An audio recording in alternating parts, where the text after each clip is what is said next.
virages et des stops incessants avec tous les sauts qui sont effectués dans toutes les directions. Ladies and gentlemen, on my right, Lee Chong-wei, Malaysia. Lee Chong-wei, qui pour les amateurs de badminton est entraîné par le légendaire Misbah Sidek. Alors pourquoi légendaire, Julien? Parce que c'était le joueur malaisien des années 80 qui a battu absolument tous les meilleurs joueurs mondiaux.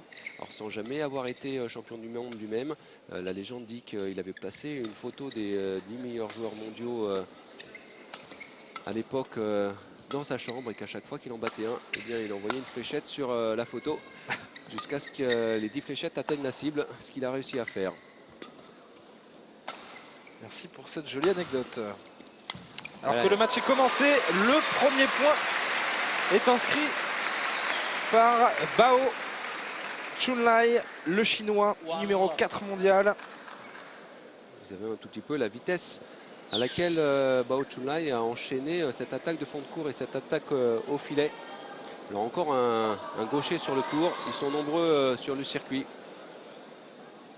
Comme dans tous les autres sports d'opposition comme l'escrime, le tennis de table, on retrouve statistiquement beaucoup plus de gauchers sur les meilleurs mondiaux que statistiquement dans la population. Ils sont avantagés. Cette capacité de réaction. Oui.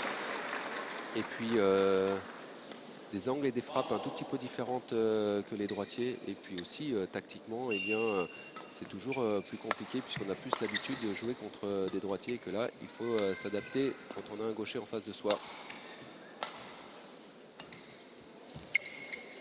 Regardez, hein, il avait fait un volant un tout petit peu faible de la part du fond du court, Lee Chong-wei, mais avec sa puissance dans les jambes, il se rattrape à chaque fois. Regardez, ouais, sur la plupart des défenses, il est pratiquement à plat ventre. Regardez encore là. Mais c'est superbe défense de Lee, le Malaisien. Ah, moi je le voyais perdu, très franchement, sur ce match. Et il est plongé pour rattraper ce volant qui est passé de l'autre côté du filet. C'est superbement bien joué.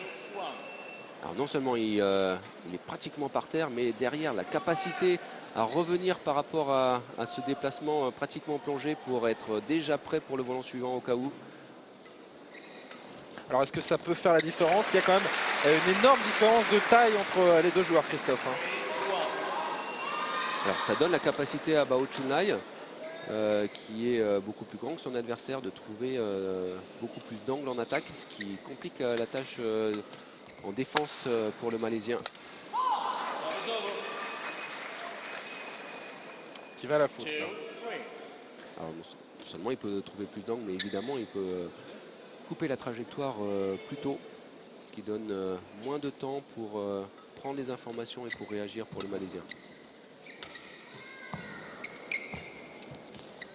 Alors, le Malaisien, comme à son habitude, va plutôt tabler sur la durée des échanges pour user son adversaire, afin que sa capacité à attaquer et amener les échanges vers la vitesse de jeu s'émousse au fur et à mesure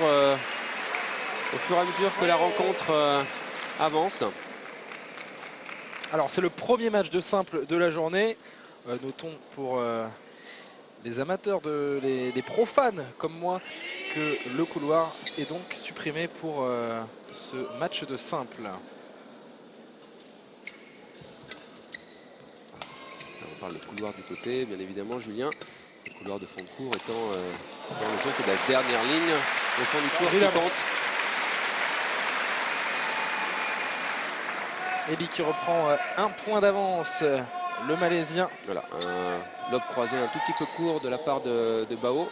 Et tout de suite, c'est l'interception et le smash vainqueur de la part de Lee Chong-wei. Un Malaisien qui a manqué les championnats du monde à Kuala Lumpur chez lui, malheureusement. Et il se rattrape bien en cette fin de saison. Alors, il était alors favori chez lui des championnats du monde, et il a succombé à la pression, passant complètement à côté de son championnat. Mais il s'est rattrapé après. Ouais, fin de saison remarquable, un titre au Japon au mois de septembre. Il n'a battu rien de moins que les deux monstres du circuit, à savoir Lindan et Taoufik. Regardez encore cette défense qui allait sur la ligne là. Le lob de Bao qui sort fond de court. Il va falloir que Bao soit très très performant en attaque pour passer à travers la défense de Lee Chong-wei et sa capacité à jaillir très très vite sur le côté et à défendre pratiquement à plat ventre.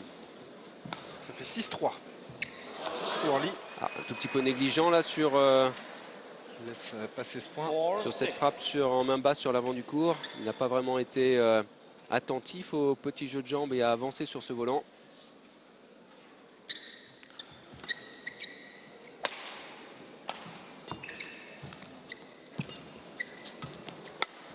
C'est bien joué de la part de Lee qui a trouvé le trou pour prendre complètement son adversaire à défaut sur cet échange. Alors c'est la deuxième fois qu'il est un tout petit peu court sur ses lobes croisés. Bao Chun-lai, il va falloir qu'il ajuste ce coup-là parce que systématiquement Lee Chong-wei est en anticipation sur les lobes. C'est un peu figé sur ses appuis Bao. Donc peut-être un peu de dynamisme dans ce début Oui, de c'est match. bien joué. Alors on voit tout de suite les deux stratégies qui se mettent en place sur ce début de set avec un Bao qui cherche l'attaque et a déstabilisé avec ses coups d'attaque Lee Chong-wei et Lee Chong-wei qui joue beaucoup plus en contre. Très bon défensivement jusqu'à présent Lee Chong-wei, la star montante du badminton, 23 ans seulement.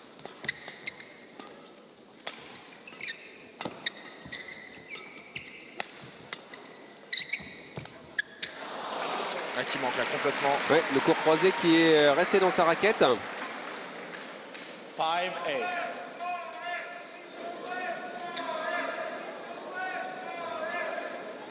Alors méfions-nous parce que, excusez-moi Julien, méfions-nous parce que Bao Chun-lai ici a 3 points de retard, mais avec son registre de coups d'attaque, il peut revenir avec 3 coups de patte très très rapidement dans le set. Regardez.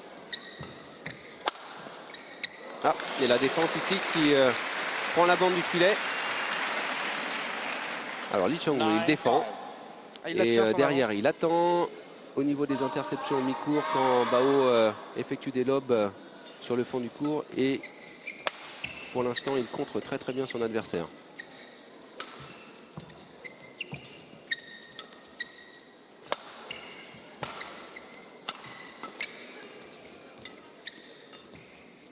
Alors Bao qui l'a compris et qui arrondit un tout petit peu plus les trajectoires qui est mise à partir de l'avant du court, ce qui empêche Lee Chong-wei de sauter et d'intercepter. C'est bien joué. L'arbitre estime peut-être que la raquette est passée de l'autre côté du filet. Attaque au filet et Lee Chong-wei a touché la bande du filet avec sa tête de raquette, donc il y a faute. On va le revoir au ralenti. Alors, on voit le filet qui bouge un tout petit peu. On va mieux le voir sur ce plan. A estimé que c'était la tête de raquette qui avait touché le haut de la bande du filet. Sur ce ralenti, en effet, 6-9, 3 points d'avance pour le Malaisien.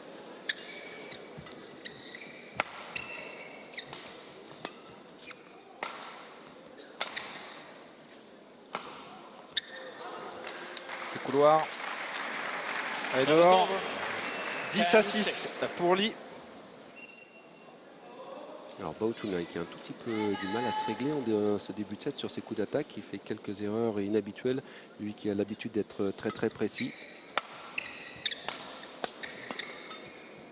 Bien joué. Il va vraiment la chercher derrière pour ce match Lee. Ici en défense. Et c'est trop long de la part de Bao Chun-lai. 11-6, 5 points d'avance pour le Malaisien. On a atteint les 11 points. C'est donc 60 secondes de pause pour les joueurs.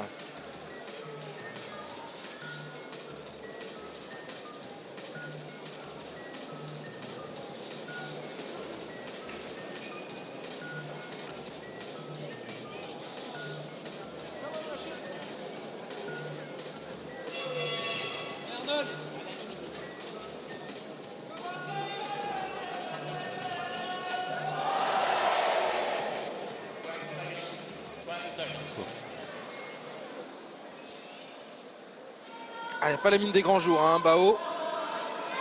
Faut qu'il refasse un peu surface. Parce que Lee, lui, il est parfaitement dans son